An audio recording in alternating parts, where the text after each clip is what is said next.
기록.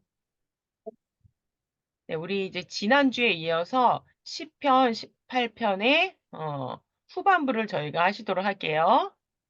네. 오디오질의 지금 성능을 높이면 일부 너무 제 거는 너무 높이지 말으라고 지금 그렇게 써 있네요. 스피커가 너무 블루투스 스피커가 너무 컸나 봐요. 네, 혹시 만약에 음성이 울리거나 잘 안 들리거나 그러면 말씀해 주세요. 지금 네. 우리가 지난주까지 18편에서 28절까지를 반으로 나눴어요. 왜냐면 50절까지이기 때문에 상당히 길거든요. 그래서 앞부분은 구원하시는 주님. 그래서 이제는 예슈와 테슈아 이제 구원하고 관계된 거라면 이번에는 주님께서 나로 하여금 승리케 하여 주신다라는 내용. 승리의 주님. 나를 승리하도록 인도하시는 주님에 관한 내용이에요. 이 도표는 전체적으로 유도순 목사님의 시편 파노라마에서 이렇게 가져왔고요. 여러분이 제가 각주를 보시게 되면 각주에 이제 제가 히브리어 들어가고 그다음에 추가 편집본이라 해가지고 카리스 주석이라든지 제가 이제는 해석한 부분 그런 부분들은 제가 각주로 해가지고 표시해놨으니까 여러분들이 이거 메인 반절 정도는 유도수 목사님 거고, 그 다음에, 반절 정도는 이제 사전이나 카리스 주석, 그 다음에 제가 해석한 부분이라고 생각하시면 됩니다.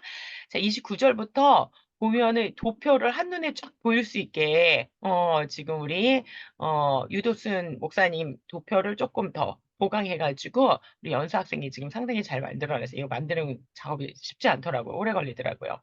그다음에 10편, 18편 1이 사실은 우리가 지난번에 배웠던 거고 2가 약간 겹쳐져요. 그다음에 18편 다시 3 찬양으로 했을 때 18편 다시 3이 사실 우리가 오늘 배울 부분이에요. 그럼 이따 시간이 되면은 우리 18편 다시 3을 한번 다 같이 찬양해 보시면 너무 좋을 것 같습니다.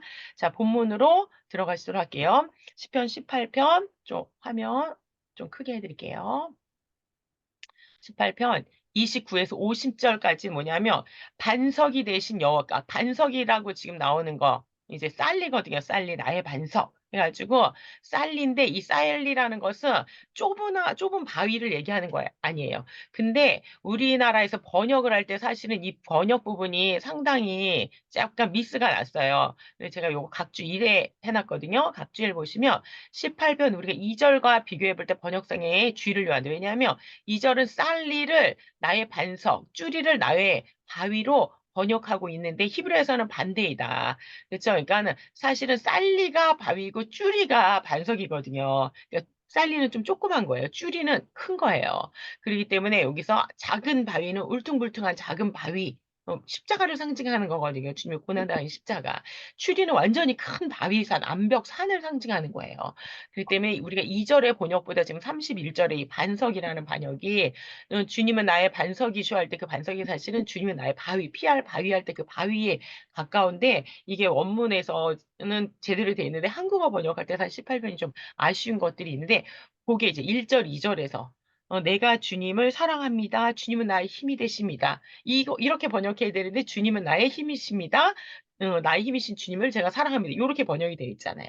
그러니까 1, 2절이 상당히 사실은 이 시를 전체를 끌고 가는 서시 부분에 해당하는데 번역이 히브리어하고 느낌이 상당히 많이 강조점도 다르고 이렇게 되기 때문에 우리가 좀 히브리어로 볼 필요가 있다. 그래서 전자, 쌀리라는 거는 작은 바위라 그랬잖아요. 초림으로 오신 예수 그리스도 십자가의 주님의 구원의 주를 상징한다며 넓은 바위, 정말로 구원의 그 만백성들이 올라갈 수 있는 그 든든한 바위 반석이 되신다. 그때는 이제 바위보다 반석에 더 가까운 거죠. 그죠? 바위 산이 모여 있는 커다란 그 반석을 얘기하는데 그 반석은 재림하실 주님을 상징하는 구속사적인 그런 시적인 언어를 담고 있기 때문에 상징성을 담고 있기 때문에 우리가 사실은 바위하고 반석하고는 조금 구별을 해가지고 여러분이 생각하실 우리가 필요성이 있습니다.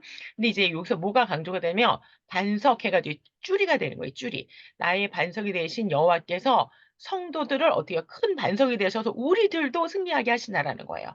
십자가에서 승리하신 주님이 이제 우리들도 승리하게 하셔서 우리들의 삶 속에서 우리들을 연단하시고 훈련하셔서 성화케 하신다. 결국 이제 영화를 바라보며 나가게 하는 그래서 마지막 종말론적인 승리까지도 바라보게 하는 바로 이게 이제 시편 18편이거든요. 그래서 18편이 되게 상당히 사실은 메시아 시편이면서 종말론적인 승리를 담고 있는 상당히 장엄한 그런 시편이라고 할 수 있습니다. 앞은 되게 부드럽게 시작해요. 에로 홈카.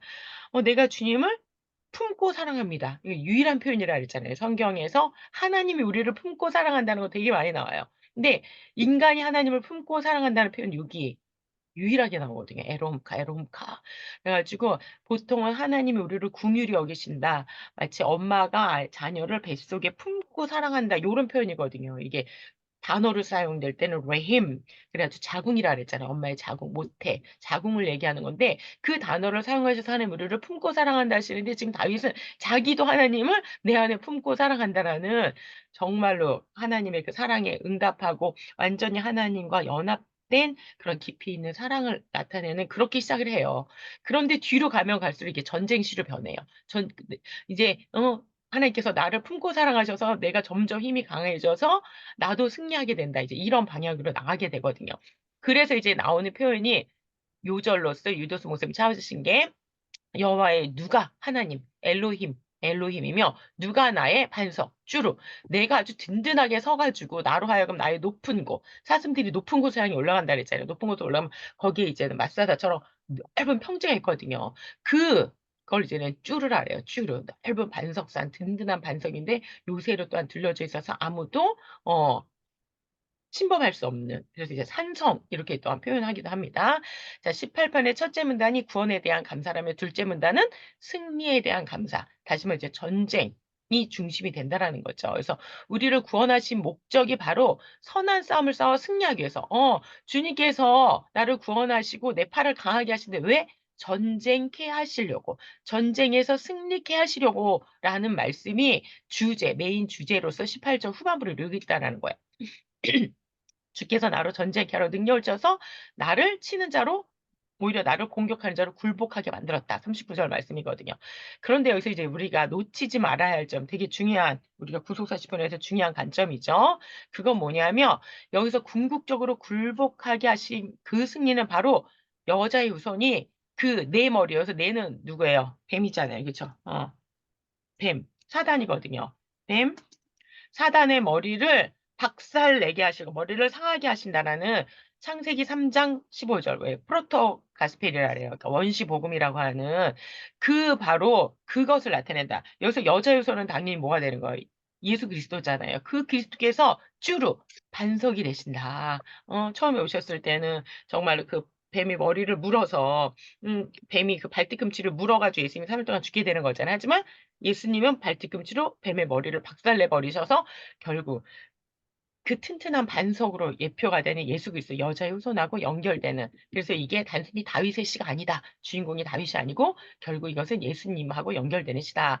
우리가 이제 도표를 여러분 한번 쭉 보시게 되면 여기서 하나님, 내가라는 주께서라는 표현이 한 10번 정도 사실 이 후반부만 봐도 여러분 보세요. 도표를 한번 보실게요. 살짝 보시면 보세요.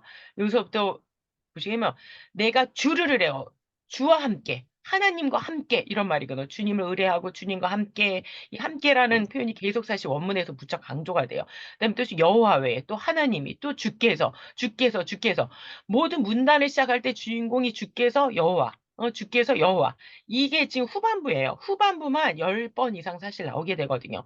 그 정도로 하나님의 절대적인 주권 하나님 없이는 내가 결단코 싸울 수도 없고 승리할 수도 없다라는 그러한 것을 강조해 주고 있어요. 그래서 하나님과 나가 얼마나 긴밀하게 연합되어 있는지 하나님 안에서만 내가 살아갈 수 있는 존재라는 거를 아까 그 품고 사랑해야지만이 그게 나의 힘이라 그랬잖아요. 힘이 돼서 품고 사랑해야 하는 게 아니고 내가 주님을 품고 사랑하니까 세상 무서울 것이 없고 나를 주께서 용사로 만드셨다라는 그래서 하나님과 나의 관계가 계속해서 반복되고 그 안에서 어떻게든 내가 결국은 주님에서 승리하게 됐다라는 거죠. 그러면 어떤 하나님이 승리하게 하셨나? 그래서 하나님이 이제 도대체 어떤 하나님이길래 도대체 나를 승리하게 하시는 하나님이신가? 그 하나님이 사실 2 절에서 나왔던 아까 쭈리 반석의 하나님이시다라는 그 단어. 그리고 생존, 살아계신 이게 이제는 여기서 살아있다라는 생존한다는 거 잠깐 살다가 죽는 그런 인간은 생존이라고 얘기하잖아요. 영원히 사는 존재. 제가 이걸 갖다가 인터넷으로 그 챗GPT에 검색했더니 챗GPT도 똑같은 얘기를 하더라고요. 깜짝 놀랐어. 챗GPT도 이거 희뢰해서 살아계신 하야 하임인데 이거는 영원성, 하나님의 영원한 생존성 시공간을 초월한 생존성을 나타내는 거다. 챗GPT를 또 나름 근데 답변이 히브리어에 근거해서 제가 설명을 해 달라 이렇게 얘기했더니 다른 한글로 설명하는 건 바로바로 챗GPT가 뜨는데 히브리어 원어도 언어의 근거에 설명을 해 달라, 해석을 해 달라 이렇게 했더니 몇 분 걸리더라고요. 또 자기도 검색해서 지금 요약 중이라는데 한참 걸렸어요 보니까. 어쨌든 그래도 이 생존이란 단어가 잠깐 사는 그런 의미가 아니고 영원히 사는 그것과 관계된다. 그래서 하임, 그다음에 쭈리, 그다음에 당연히 여기서 빠질 수 없는 게 우리 히브리어 써 드릴게요. 하야 하임이에요. 이제 복수를 하면 하임이거든요. 그래서 내 구원의 하나님 엘로에이시 엘로에이시 예 찬양하다 보면 엘로에이시 엘로에이시 나의 구원의 하나님 나의 구원의 하나님 저희 정말 많이 하거든요. 그 하나님의 속성이 여기 다 드러나요. 단줄이시고 하임이시고 엘로에이시라는 그렇기 때문에 그 하나님은 살아계신 하나님이고 든든한 반석이 되시고 구원의 하나님 아무리 능력이 있어도 하나님이 구원하시지 않으면 관계가 없잖아요. 우리가 어떻게 살아가겠어요? 어떻게 승리하겠어요? 그렇기 때문에 그 하나님의 속성을 앞에 이 시의 앞부분에서도 강조했어요. 2 절에서 특히 8 가지를 쭉 강조를 했는데 그게 이제 요약해 가지고 뒷부분에서 요약해서 나오면서 나하고 관계에서 막 내 손가락과 내 발을 강하게 만드신 하나님을 이제 구체적으로 묘사하는 부분이 나옵니다. 그러면 구속사의 면에서 이 반석은 당연히 누구겠어요? 당연히 이제 예수 그리스도 생명의 반석이 되신 생명을 주시는 그러한 반석이신 주님으로 나타난다는 거죠. 이제 저희가 지난주에 봤던 것이 구원하심에 대한 감사 찬양으로 단원이 이 앞에 4 단원으로 나눠졌어요. 그래서 신앙, 고백과 찬양. 사실은 신앙 고백이지만 실질적으로 보면은 사랑이에요. 그쵸? 사랑. 그러니까 이 사랑하고 신앙은 분리되려 분리될 수가 신망이에요, 신망에. 사랑하니까 믿고 사랑하고 그 안에서 소망이 생겨서 결국 승리하게 된다. 요렇게 쭉 가거든요. 고게 이제 수미상관이라고 제가 써 놓은 이유는요. 앞에서도 주님께 사랑과 찬양을 고백해요. 근데 뒤에서도 또 주님을 웅장하게 찬양하는 걸로 끝난단 말이에요. 그래서 수미상관의 구조를 가지고 있다. 그다음에 이제 둘째 따라서 우리가 지난주에 결국 뭐예요? 죽음, 사망 중에서부터 나를 이 죽음으로부터 구원하시더라는 거예요. 특히 이제 다윗은 생애 속에서 죽음의 고비를 정말 많이 넘기거든요. 근데 이제 그게 결국은 영원한 죽음, 우리가 두 번째 죽음이잖아요. 그 죽음에서도 건지는 거하고 스올에서도 건져셨다 이런 표현이 나와요. 스올은 지옥이거든요. 지옥에서도 건지셨다는 표현으로 나오고 넓은 곳으로 인도하셔서 주님께서 나를 그 평안함으로 인도하신다. 이런 내용이거든요. 그다음에 주님께서 자비한 자에게 자비해 보이고 주님 안에서 의로운 자에게 주님께서 그 의로 인도하시고 하지만 사특한 자에게는 심판하신다. 그래서 사실은 여기도 수미상관이죠. 요게 사실은 이 두 번째 단락에서도 다시 이 심판이 되게 강조돼요. 하나님께서 주님의 자녀들에게 승리를 하지만 주님의 반대편에 서 있는 자는 굴복시키셔서 주님 앞에 나오게 하고 그 나오지도 않 그럼에도 불구하고 나오지 않는다는 영원히 심판하시는 그러한 내용들이 시편 2 편에 있던 내용들이 여기 시편 후반부에 강화가 되는 걸로 볼 수 있어요. 앞부분은 어쨌든 하나님께서 구원하셨다는 데 좀 더 초점이 맞춰져 있다면 뒷부분은 구원받았어? 그럼 끝? 아니라는 거죠. 구원받고 나면 그때부터 이제 영적인 성화 우리가 주님 안에서 매일같이 하루하루 죽는 날까지 주님 앞에 마지막 그 심판대 앞에 부름받는 날까지 어떻게 된다라는 거예요. 우리는 주님의 군사로서 매일같이 군사로 훈련을 받고 연단받고 시험을 받으면서 하루하루 승리하게 하신다. 군대 장관이신 주께서 우리를 승리하게끔 만드신다. 이제 히브리어 동사 히필이거든요, 히필. 히필 동사가 쓰이든지 아니면 나단 동사. 내가 선물로 너한테 준 거야. 그러니까 너는 믿음으로 나가 싸우면 돼. 너가 믿음으로 매일같이 한 걸음 한 걸음 나가면 돼.'라고 주님께서 말씀하시는 표현들이 여기 되게 많이 나오는 거 볼 수 있어요. 주님의 속성 중에 앞에서 2 절에 나왔던 표현 중에 무지 강력한 표현이 뭐냐면 마겐이에요, 마겐. 막는다. 막아주는 방패. 이걸 사전을 찾으면 방패, 왕권 이렇게 나오거든요. 왕의 방패와 왕의 그 권능으로 막아주는 그 힘을 상징하거든요. 우리가 왜 뚜껑을 마개라 그러잖아요. 마개. 이게 히브리어랑 똑같아요, 한국어랑. 마개, 마겟 그러면 막아주는 방패, 전능한 방패 이런 말이거든요. 아까 이제 반석은 설명했어요. 이거는 좁은 바위가 아니다. 커다란 암벽을 얘기하는 거다. 그래서 무지 하나님의 속성을 나타내는 강력한 표현을 앞에서 2 개를 끄집어 온 거예요. 그래서 마겐과 쭈루라는 표현을 반복해서 사용해요. 그러면서 나오는 말씀이 뭐냐면 43 절부터는 근데 결국은 하나님께서 주님의 자녀들을 강하게 하시고 악의 세력들을 약화시키시고 심판하심으로 말미암아 그 소식을 듣고 사람들이 어떻게 된다는 거예요? 굴복하고 주 옆에 나가서 복음 앞에 무릎 꿇는다라는 거예요. 그래서 귀의 소식, 레 쉐마 오젠이라 그래. 히브리죠. 오젠이라 그러는데 쉐마는 다 있잖아요. 쉐마. 쉐마 들으라 이스라엘아. 쉐마 이스라엘, 쉐마 이스라엘. 그때 그 쉐마예요. 그러니까 귀로 듣게 하는 것, 귀로 듣게 하기 위하여 이런 표현이 나온단 말이에요. 그래서 이게 바로 뭐예요? 만방의 복음이 온 열방의 귀가 열려가지고 이제 더 이상 하나님 말씀을 거부하지 않고 듣는 사람들이 나온다는 우리죠. 대표적으로 우리 같은 이방인들이 하나님의 말씀을 듣고 나오잖아요. 그 과정이 상당히 전쟁신데 너무 아름답게 사실은 되게 강력한 정쟁이세요. 근데 우리가 그 속을 들으면 어떻게 이렇게 아름다울 수가 있지라는 표현이 감탄할 수밖에 없는 그곳에서도 전쟁시인데도 주님의 사랑이 정말 십자가의 그 사랑이 뚝뚝 묻어나는 시편이 바로 시편 18편이거든요. 그래서 또 수미상가 맨 마지막에 아까 나온 대로 반석과 구원. 이 반석 아까 줄이라 그랬죠. 그렇죠. 줄이. 예. 줄이. 그다음에 구원. 이씨 나의 구원이요. 이씨 나의 구원. 나의 구원이 되시는 하나님. 음. 이씨 나의 구원이 되시는 하나님을 갖다가 찬양하는 걸로 수미상관으로 되는 걸로 볼 수 있 여기서 완전히 마지막 송영이죠. 마지막 찬양이 올려집니다.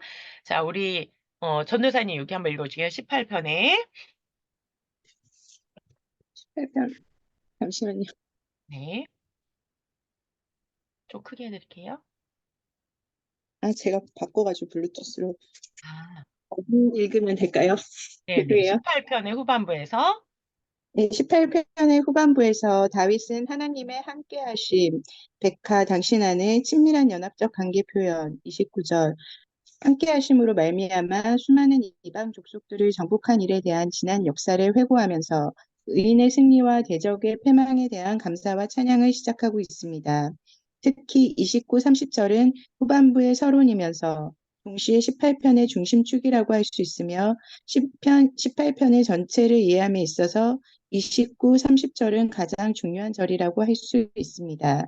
제가 이제 18편을 묵상하면서 사실은 가장 은혜 받았던 구절 중에 하나가 여기거든요. 대부분의 사람들이 이제 앞에 1절에서 되게 은혜를 많이 받아요. 에론카 아도나 히츠키. 제가 주님을 품고 사랑합니다. 주님은 저의 힘이십니다. 여기를 되게 많이 뭐 액자에서도 많이들 보셨잖아요. 근데 이제 이게 후반부에 중심축이라고 하는 게 이 중간 29, 30 실질적으로 이제 히브리어로 쭉 읽다 보면 29, 3절이 거의 이제 중심 부분에 놓이기도 하거든요. 근데 여기서 뭐가 나오냐면 백화. 백화 카는 당신이고 배는 안에서 이런 말이에요. 메이트카 베이카 이러면 당신 안에서. 당신 안에서 내가 있기 때문에. 근데 이게 한국어로는 이게 번역이 안 돼요, 그냥 사실은. 당신 안에서 당신과 함께 이런 표현인데 한국어로는 번역하다 보면 이게 어쩔 수 없이 다 그냥 이렇게 그냥 넘어가거든요. 그래서 29절을 보시게 되면 내가 주를 의뢰하고 이렇게 주를이라고 나와요. 이게 약 느낌이 다르죠. 주를 의지한다라는 거. 내가 주님 안에서 의지하고 영어로 하면 이제 trust in이 되는 거잖아요. 그럼 훨씬 더 그게 약간 언어에 가까운 거예요. 내가 주님 안에서 바짝 의뢰하고 적군들 게두드라 그래요. 그러니까 그냥 적은 무리가 아니고 많은 무리를 이제 게두드라 그러거든요. 게두드. 그 적은 무리들을 그 사이를 뚫고 내가 나간다. 뭐 안에서 백화, 백화, 백화, 백화, 백화, 백화. 당신과 함께 당신 안에서라는 표현이거든. 당신 안에서 내가 이렇게 딱 붙어 있기 때문에 내가 적들도 뚫고 나간다. 요런 표현이에요. 그다음에 이제 여기서 또 하나 아쉬운 게 우리가 29절, 30절이 너무나도 중요한데 사실 이제 유도수 목사님이 이 부분은 워낙 요약을 하다 보니까 생략을 하셨더라고요. 근데 너무 중요해요. 왜냐면 29, 30절, 28절 부분에서 특히 무지 강조된 게 키예요. 키, 키. 히브리어로 키는 진짜 키예요. 우리가 키, 열쇠 이런 의미인데 히브리어 키는 뭐냐면 진실로, 참으로, 정녕, 단언컨대 이런 말이에요. 근데 한국어시로 이걸 읽으면 다 생략됐어요. 아예 그냥 번역이 안 돼 있고 영어에서는 그냥 오 이 정도로 이제 오라도 번역을 해 주면 이제 감사한 건데 우리 성경에는 아라는 감탄사조차도 사실 안 나와요. 그러다 보니까 이게 29절, 28절부터 나오는 키라는 건데 이러다 보니까 29절, 30절, 28절이 얼마나 중요한지 한국어로 성경 읽으면 '이게 중심축이구나.'라는 거를 알 수가 없는 거죠. 근데 히브리어에서 키는 정말 중요한 키예요. 예수님도 말씀하신 "내가 진실로 진실로 너에게 이르노니." 이런 표현이거든요. 예수님 강조하실 때 하신 표현처럼 이 히브리어로 키예요. 키, 키. 그러니까 한국어 성경을 찾아보니까 새 번역에서만 그나마 좀 라는 표현을 해 가지고 약간 강조를 하는 느낌을 준 것 나머지는 아예 이제 생략돼 있더라고요. 또한 여기서 다윗이 사용한 백하, 아까 말했대로 당신 안에서 당신과 함께라는 표현이 반복해서 나오는데 이거 역시 한국어 성경에서는 번역하기 좀 힘들어서 한국어를 이게 자연스럽게 번역하기 힘든 거죠. 이렇게 시의 흐름상. 근데 히브리어는 백하, 백하, 백하, 백하 이렇게 반복하고 키백하, 키백하, 키백하가 나오는데 한국어에서 참 안타깝습니다. 그래서 우리가 히브리어를 읽을 때 이런 정말로 이 참 맛을 알 수가 있는 거죠. 다시 그러니까 모든 정복의 역사적인 근원의 힘이 오직 하나님 안에서만 그렇죠? 이거 되게 중요한 거예요. 이게 키베카라는 의미가 뭐예요? 오직 당신 안에서만 이런 말이에요. 오직 당신과 함께일 때만 나는 움직일 수 있습니다. 오직 당신 안에서만 저는 승리할 수 있습니다. 라는 정말로 그것을 간증하는 히브리적인 표현이에요. 키베카라는 것은. 그렇기 때문에 우리가 정말 이 중요한 단어, 진실로 당신 안에서 키베카라는 단어가 지금 이 시의 중심축에 들어가 있다. 그래서 18편을 관통하는 쫙 18편을 그 중심에 간통하는 십자가가 있으면 십자가 이렇게 메인 축이 있잖아요. 그러한 의미가 있다. 그래서 모든 승리, 이 모든 승리가 주님의 것이니까 그러니까 다윗이 지금 달리고 승리하고 있지만 주인공은 결코 다윗이 아니고 주님이시라는 것을 강조하는 게 바로 키베카다. 그래서 그 다음에 이제 중요한 게 제가 30절까지 되게 중요한 축이라 그랬잖아요. 우리 30절을 보실게요. 하나님의 도는 완전하고 여호와의 말씀은 정미하니 중심에 지금 뭐가 나와요? 하나님의 도. 하나님이 우리들에게 가르치시는 그 삶의 방식, 하나님이 요구하시는 길, 이런 말이거든요. 그 도라는 것은 여호와 안에서는 두 가지의 길이 있다고 얘기하잖아요. 악의 길과 그 주님께서 말씀하시는 진리의 길, 하나님의 도는 뭐를 의미하는 거예요? 진리를 얘기하는 거예요. 진리의 길, 생명의 길. 주님께서 길과 진리와 생명이다 이렇게 말씀하시잖아요. 그 진리의 길은 완전하고, 근데 그게 뭐예요? 여기서 이 진리, 하나님의 길과 똑같은 게 뭐냐면, 바로 여호와의 말씀이라는 거예요. 이 세상에 여호와의 말씀 외에는 완전한 진리, 완전한, 이 완전히 이제 탐임이거든요, 탐임. 탐임이 있다, 없다. 없다라는 거. 이 세상에 완전한 게 뭐가 있을까? 없잖아요. 오직 하나님의 말씀만이 완전하고 정미하고 정금과 정미하다는 거. 정금처럼 완전히 깨끗하다. 순금과 같다. 이런 의미거든요. 그래서 저는 주님께 자기에게 피하는 모든 자의 마겟, 왕의 방패, 절대로 뚫을 수 없는 방패가 되는데 그거 뭐 때문이냐면 말씀을 의지하기 때문이라는 거예요. 그러니까 여호와 하나님 안에 있다 그랬잖아요. 근데 우리가 하나님 안에 있는지 밖에 있는지 뭘로 판단을 할 거예요? 모두가 다, 나 하나님 대로 사는데, 나 무슨 음성 들었는데, 이게 주님의 뜻인데, 그것 때문에 얼마나 많이 싸워요. 이단들도 똑같은 얘기를 하잖아요. 그러면 기준이 뭐냐라는 거예요. 절대 기준이 있다라는 거죠. 그 절대 기준이 완전한 진리는 뭐예요? 여호와의 말씀밖에 없다라는 거예요. 정경을 얘기하는 거예요. 정경. 저 요즘에 이제 막 사람들이 외경 이런 거에 되게 관심 많이 갖는데, 외경은 참고 문헌일 뿐이에요. 정경이 들어가지 못하잖아요. 우리가 정경 얘기하면 또 한참 얘기해야 되지만, 어쨌든 우리를 갖다가 주님께서 바른 길로 인도하고 우리를 이끄시는 그 완전한 건 뭐밖에 없다는 거예요. 여호와의 말씀. 근데 이게 축이에요, 축. 지금 18편에서 내가 여호와 안에 당신 안에 키베카 키베카. 근데 그거는 결국 뭐다? 나바르 야외, 나발 야외. 나바르 야외. 다바르가 이제 말씀이거든요. 다발. 드바림. 히브리어로 드바림이에요. 드바림. 여호와의 말씀 외에는 없다라는 것을 중심축으로 우리가 가져가지 아니하면은 이 시편이 그냥 마치 누가 주인공처럼 다윗이 주인공이처럼 보여. 하지만 이 축을 잃어버리지 않고 보게 되면 이게 다윗이 주인공이 아니고 하나님이 주인공이시라는 걸 우리가 알 수 있어요. 자, 앞절에서 자신의 모든 생에 하나님에 대한 자신의 절대적인 신뢰로부터 나온 것임을 밝힌 다윗은 여기서 하나님에 대한 절대적인 그 믿음이란 다름 아닌 말씀에 대한 절대적인 믿음이라는 사실을 여기서 말씀하고 있습니다. 완전하고의 히브리어 탐임은 본시에서도 몇 차례 23절, 25절, 32절에서도 언급되고 있는데 하나님의 말씀이 완전 무결하여 그 어떤 흠도 없고 부족함도 절대로 이게 바로 정경이거든요. 이게 외경은 아무리 시대별로 어떤 뭐 부분적으로 어느 단체마다 사람들이 인기가 있고 좋아하던 시대도 있고 그러죠. 심지어 뭐 유럽 같은 데서는 외경이 되게 좀 좋은 내용도 많이 가지고 있기 때문에 아름답고 좋은 내용이 상당히 있어요. 신비로운 내용도 있고 막. 그렇기 때문에 막 학생들에게 문학을 가르치는 교과서로도 사용되고 막 이런단 말이에요. 하지만 정경에 들어갈 수 없어. 정경은 아예 흠이 없어야 돼요. 완전 무결. 오류가 전혀 없다라는 거예요. 오류가 완전 무결하여 흠도 없고 부족함이 없다. 정경무오설이죠. 이게 바로 정경무오. 얘기하는 거예요. 이거를 지금 다윗이 선언하고 있다는 거예요. 3절은 시편 18편 중에서 가장 중요한 믿음의 중심축이라 할 수 있다. 다윗의 믿음은 완전하신 하나님의 말씀에 대한 믿음. 그렇죠? 이게 되게 중요한 거예요. 그냥 막연하게, 나 하나님 믿어. 나 하나님 뜻대로 살고 있어가 아니고, 나를 점검해야 되잖아요. 우리가 제대로 하나님 믿고 있는지 점검해.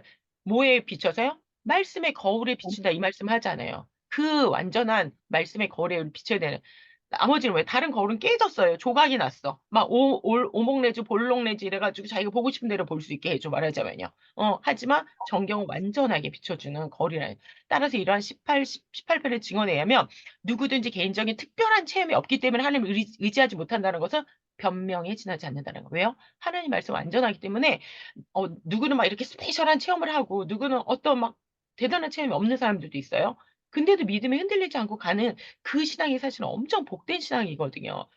우리가 사사기 얘기할 때 보면 대사사가 막 대단한 것 같고 소사사들은 아무것도 아니라고 생각하는 경우도 있는데 아니죠. 사실은 소사사들이 40년씩, 20년씩 그렇게 잘 다스리는 거. 여러분 막 대사사들이 일어나던 것처럼 맨날 전쟁 일어나고 맨날 막 고난이 있고 막 이런 삶 속에서 익사이팅하게 사는 거? 좋죠. 하지만 진정 원하는 건 뭐예요? 평안한 가운데 주님을 믿고 태평성대를 누리는 거. 성경에는 한두 줄로 요약이 되잖아요.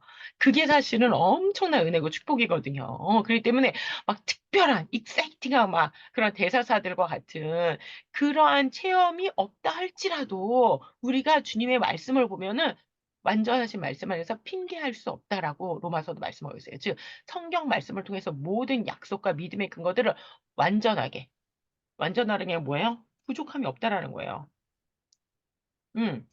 내가 어떤 체험을 뭐 특별한 체험이 있어야 된다? 오히려 이제 요 신비주의에 빠지게 되면 복음보다 자기가 위로 올라가는 거잖아요. 그게 이제 영주주의가 돼요. 너는 성경만 믿니? 나는 그거보다 더 특별한 걸 가지고 있어.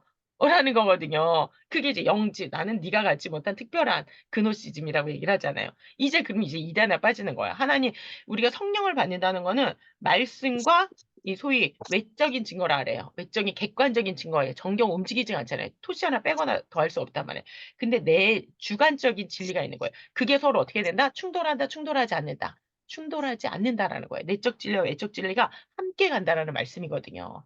때문에 여러분들이 우리가 항상 그 점을 명심하고 주님의 말씀은 내 상황이 어떻든지 내가 어느 나라에 있든지 뭐 내가 어떤 경험을 했든 상관없이 전혀 부족하면 누구를 가르치게 해도 누구에게 복음을 전하게 해도 전혀 부족함이 없다라는 것을 누구든지 참 마음과 양심을 가지고 말씀을 가감 없이 그죠? 양심이 살아있고 마음이 살아있으면 영혼이 살아있으며 그 말씀을 받아들인다. 하나님을 의지하고 경건하게 살아갈 수 있다. 하나님을 기쁘게 하는 결국 뭐예요? 승리의 삶을 살아갈 수 있다. 다윗이니까 승리했지 나는 승리 못하지 뭐. 내가 어떻게? 가 아니다라는 거죠. 주님 말씀만 있으면 할 수 있다라는 거. 를 지금 보이자는 거죠. 다윗은 그 동일한 단어 탐임을 32절에 사용하고 있어요. 이 탐임.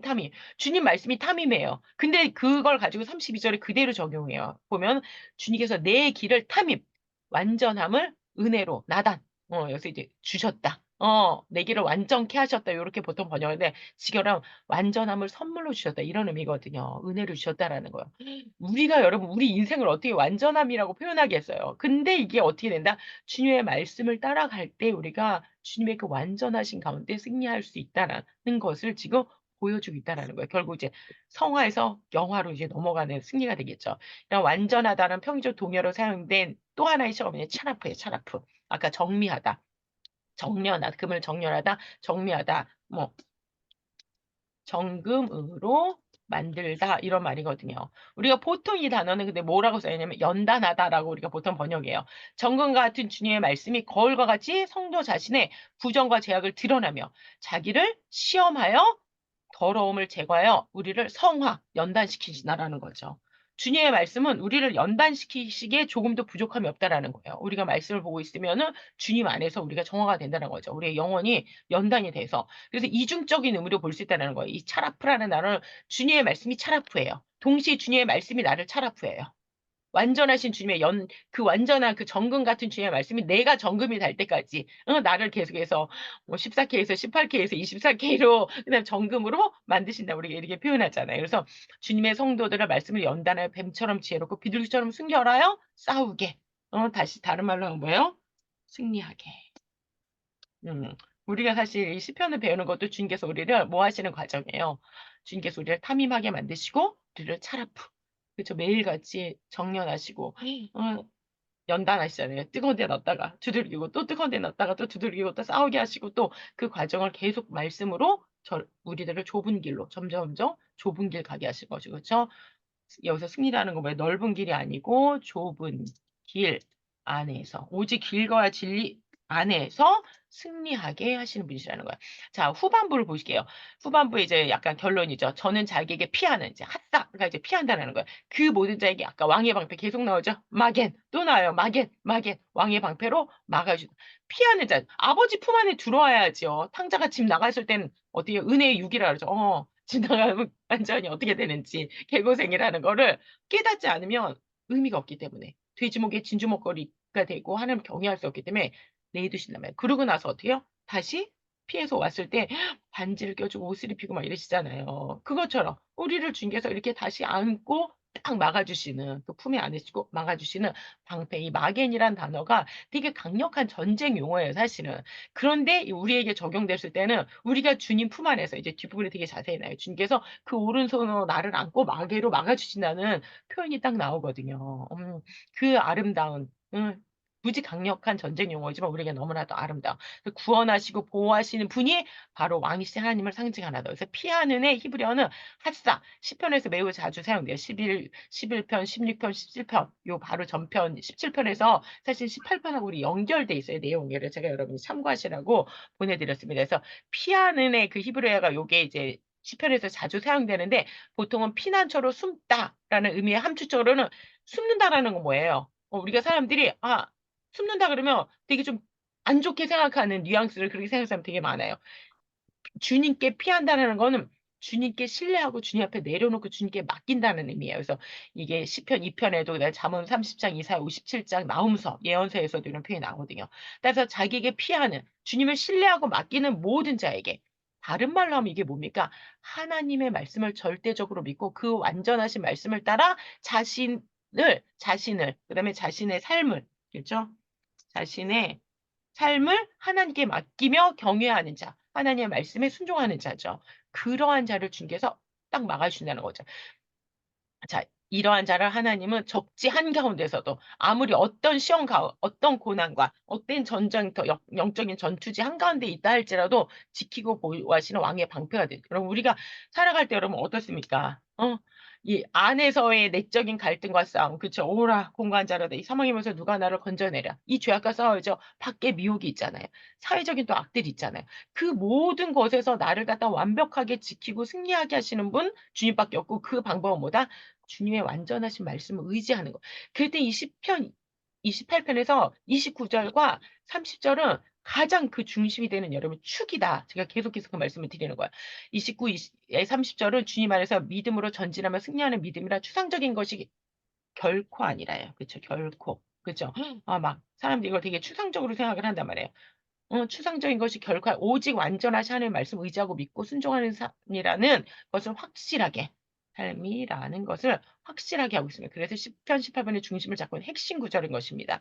이처럼 29, 30절은 시편 18편의 원천과 주인공이 결코 다윗이 아니라 오직 하나님과 그죠 백화 당신 안에서 하나님 안에서 하나님과 그다음에 하나님의 말씀 드바림 말씀 안에 있다라는 것을 키라는 이게 지금 맨 앞에 단어예요. 맨 앞에. 우리가 너무 중요한 단어지. 에롬카처럼.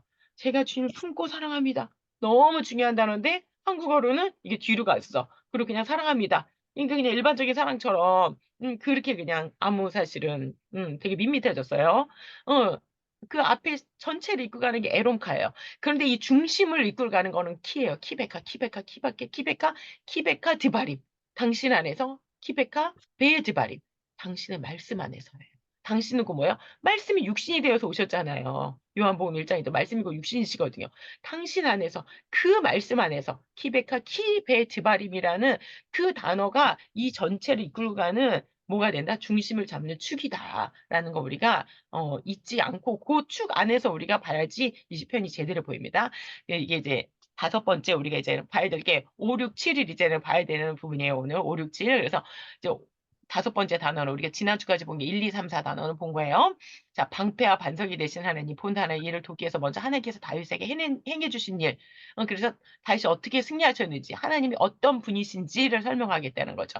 이제 유도서 목사님이 강조하시는 것은 이 부분이 바로 구약에 나오는 전신갑주, 에베소서 6장에 나오는 전신갑주가 지금 구약에서는 시로서 시편 18편에 나와 있다는 거죠. 네, 전도사님, 우리 이현주 전도사님 읽어주세요.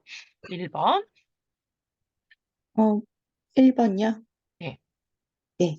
이 하나님이 힘, 하일로 내게 띠띠우시며 아자를 내 길을 완전케 탐임하시며 어, 합니다. 하나님께서 다윗을 어떤 상태로 완전케 하셨는가? 띠를 띠우시며 허리벨트를 하고 어, 띠를 띠우시며 허리벨 띠를 띠우시며 허리벨트를 하고 장비하는 군인이 출전하기 위해서 죄송해요. 띠를 네. 띠우시며 아가레는 군인이 출전하기 위해서 허리띠를 동이는 동작을 가리킵니다.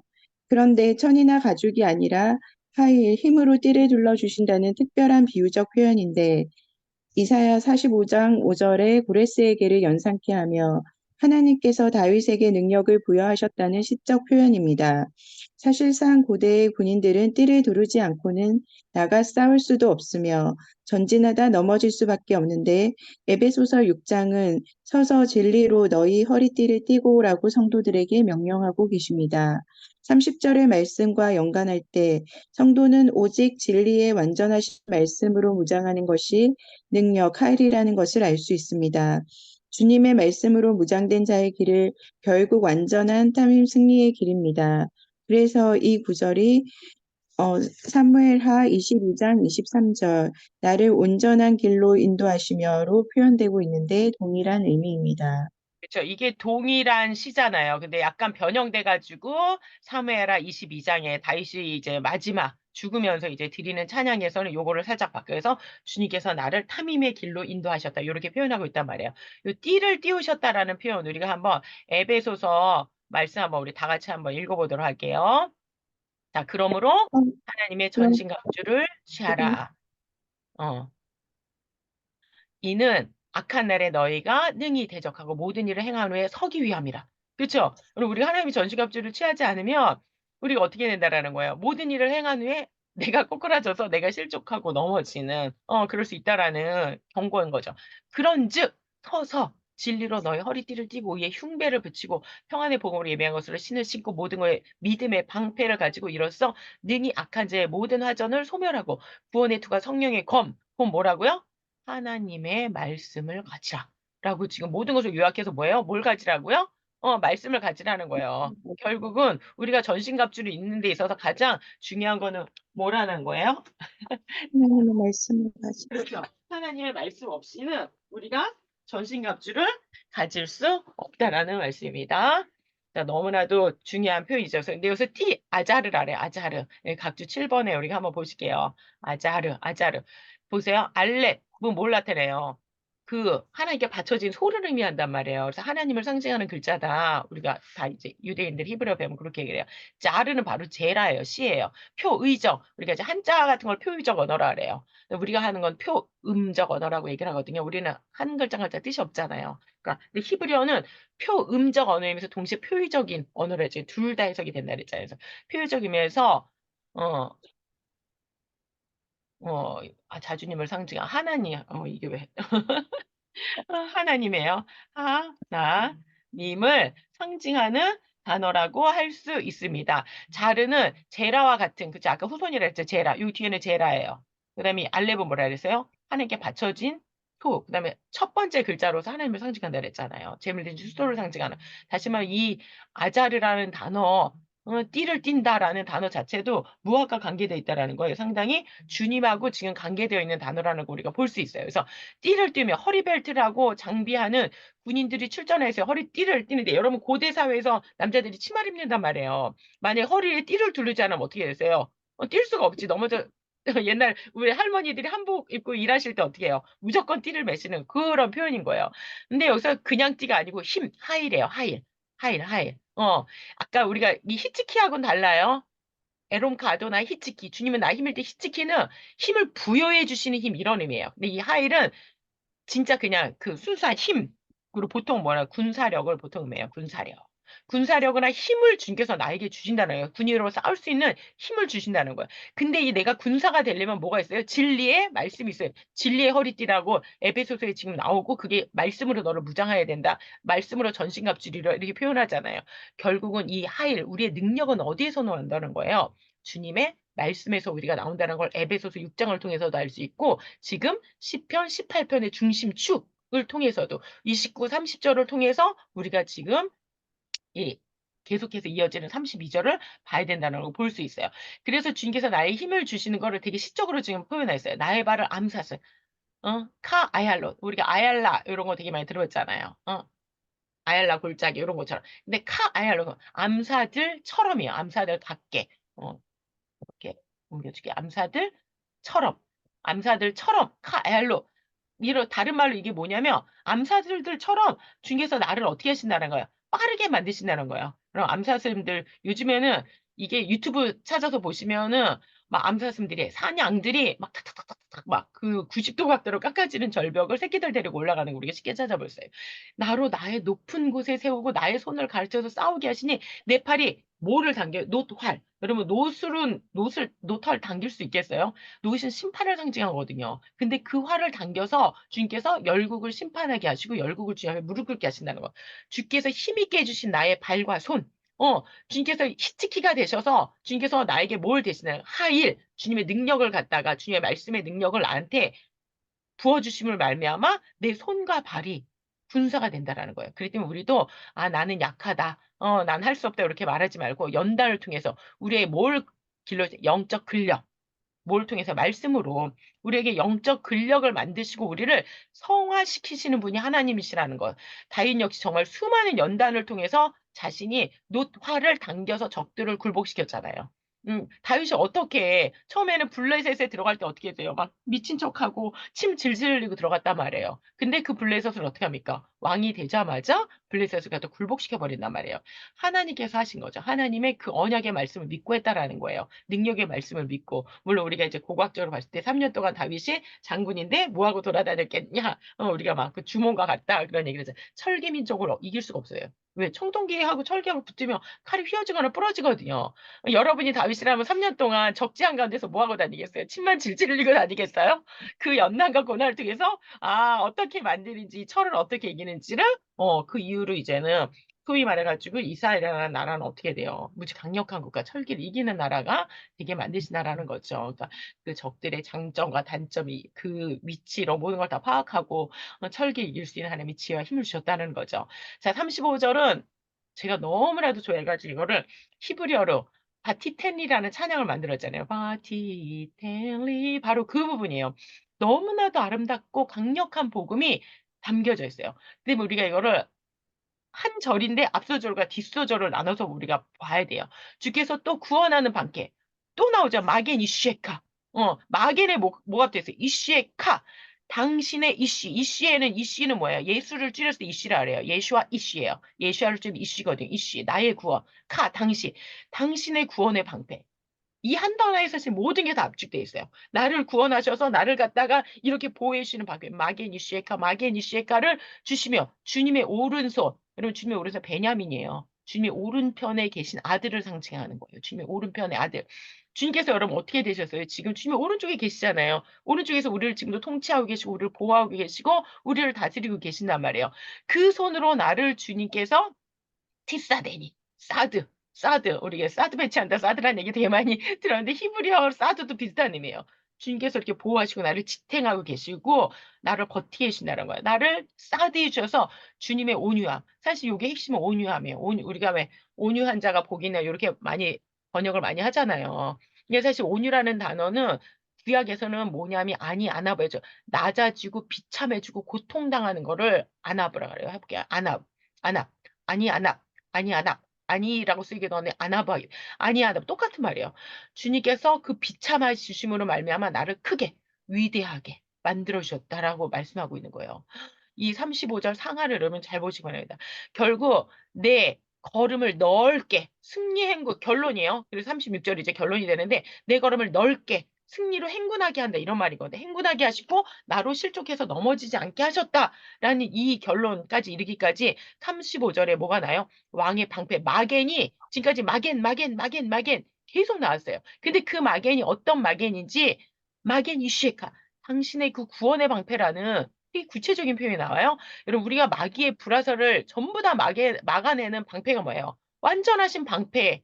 주님의 말씀이잖아요. 그 마겐 이시에카 그걸로 우리를 구원하시며 주님의 오른손으로 나를 상상을 해보세요. 주님께서 방패, 말씀의 방패로 막아주시는데 주님의 오른손으로는 나를 어떻게 해요? 나를 붙들고 계신다고요. 나를 붙잡고 계신다고요. 그러니까 이게 전쟁신데 얼마나 아름답습니까? 그러면 우리 성도들에게 이거보다 아름답고 이거보다 더 위로가 되는 전쟁신은 없을 것 같아요. 제가 보기엔.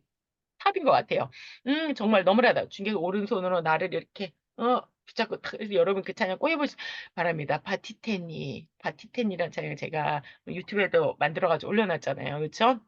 근데 놀랍게도 바로 그 방패는 주님의 뭐로 가능해 계신 거다? 아니, 아나부. 아니, 그 주님의 비참하신 주님의 낮아지심으로 생긴 방패라고 지금 노래하고 있어요. 그 방패가 그냥 생긴 게 아니라는 거예요. 주님께서 종의 형체를 입으시고 죄와 저주가 되셔서 십자가에서 버림받고, 그쵸? 누구에게 버림받아? 아버지께 버림받고 죽기까지. 엘리엘리 라마 사박단이 엘리엘리 라마 이제 히브리어는 아자부탄이에요. 시편 22편에 따르면 나의 하나님 나의 어찌하여 나를 버리십니까? 버림받고 죽기까지 낮아지신 뭐예요? 신의 자기 비하, 비참. 주님께서 얼마든지 안 하실 수 있잖아요. 근데도 불구하고 아버지의 뜻대로 죽으신단 말이에요. 이것이 바로 성도와 교회를 하나님을 뭐라고 부를 수 있을까요? 우리가 하나님을 뭐라고 불러요? 아버지라고 부르잖아요. 예수님 아니면 사실 우리가 하나님을 아버지라고 부를 수가 없는데 우리가 이제 하나님을 아버지라고 부를 수 있게 우리를 까돌 위대하게 내가 죄인이고 내가 죽을 수밖에 없는 죄인인데 그걸 예수님이 대신 다 안아부하셨어요. 다 뒤집어 쓴 거예요. 그죠? 우리가 여러분 누구를 마음속으로 미워만 해도 뭐예요? 살인죄잖아요. 어? 근데 우리 같은 살인자를 위해서 주님께서 대신 안아부 비참하게 죽으신 거거든요. 그러므로 말미암아 나는 하나님의 아버지라고 부를 수 있게 되다. 주님의 구원의 방패는 거저 주어진 거에 가장 값비싼 틀렸네요. 그죠? 가장 값비싼 대가인 주님의 낮아지심, 아나부를 주님의 비참을 통해서 주어진 것입니다. 우리는 이보다 아름다운 시를 그죠. 그러한 아름다운 시, 사랑의 시를 찾기 어려울 거예요. 그러니까 이게 전쟁 시잖아요. 근데 이 아나브란 단어 속에서 주님이 얼마나 우리를 사랑하셨는지 그 방패가 그냥 주어진 게 아니라는 거. 아나브란 단어가 너무나도 중요해요. 시편 18번 가장 아름다운 전쟁 시이면서 동시에 가장 아름다운 사랑의 시. 그죠? 이게 시편 1편 에롬 가로나이 그 주님이 나를 품고 사랑하시고 나도 주님을 품고 사랑하는 그게 주님 안에 내가 있고 내 안에 주님이 있는 그 비참 주님의 낮아지심이 이 안에 들어가 있다는 거죠. 우리가 오늘 실종하지 않고 승리할 수 있는 거예요. 36장 결론이 이게 지금 결론 부분이잖아요. 주님께서 나의 이슈에카가 되시고 마겐 이슈에카 막는 방패가 되시고 주님께서 나를 오른편으로 안고 계시고 붙들고 계시고 하시는데 그게 뭐다 주님이 십자가의 죽으심으로 되었다라는 거를 보여주시는 구절이 바로 시편이 18편 35절 36절이에요. 제가 너무나도 사랑하는 구절. 그러니까 아까 핵심 축은 28, 29예요. 28, 29, 30이 핵심 구절이에요. 그런데 이 너무나도 아름다운 이렇게 쭉 핵심 구절이 있다면 이렇게 십자가 이제 가로가 필요하잖아요. 그쵸? 위에서부터 수직적으로 내려오는 축이라면 이거는 가로, 십자가를 지금 만들어준 건 35절이에요. 사실은 35, 36절. 자, 그래서 32, 36절까지 우리 김성호 조사님이 32, 36절 한번 읽어주세요. 32, 36절까지 묘사는 네, 32, 36절까지 묘사는 시편에 등장하는 하나님의 전신 갑주로 할 수 있습니다. 그런데 이러한 전신 갑주는 주님의 낮아지신 비참에 처하신 고통당하심으로 왕에게 주시는 구원의 방패를 내게 주신 것이며 주님의 피 묻으신 오른손이 권능으로 나를 붙들고 계신 것임을 시적으로 압축하여 아름답게 명시하고 있는 것입니다. 바, 바티텐리 찬양을 부르시며 주님의 낮아지심의 십자가의 은혜 안에서 강한 용사여 왕같은 제사장들로서 더욱 승리하시기를 간구합니다. 아멘. 네, 여러분 히브리어를 남들이 하시는 분들도 계시고 저기 하시는 분들도 계실 것 같은데 우리 이 바티테니 한번 하고 일구시를 한번 우리 마무리 해보도록 할게요. 맨 뒤에 제가 맨 아래에다가 바티테니를 올려놨어요. 한국어 돌려놓고 놀려놨거든요. 네, 네. 바티텐 한번 쳐볼게요. 바티텐리 마게니시에카 비민카 티사데니 베아나밭 카타르페니. 제가 쉬는 시간에 여러분 이 찬양 틀어놓을 테니까 여러분들이 한번 귀로 이렇게 들으시면서 따라 부르시기 바랍니다. 우리 한 5분 쉬었다가 2시 15분에 시작하시도록 할게요. 네.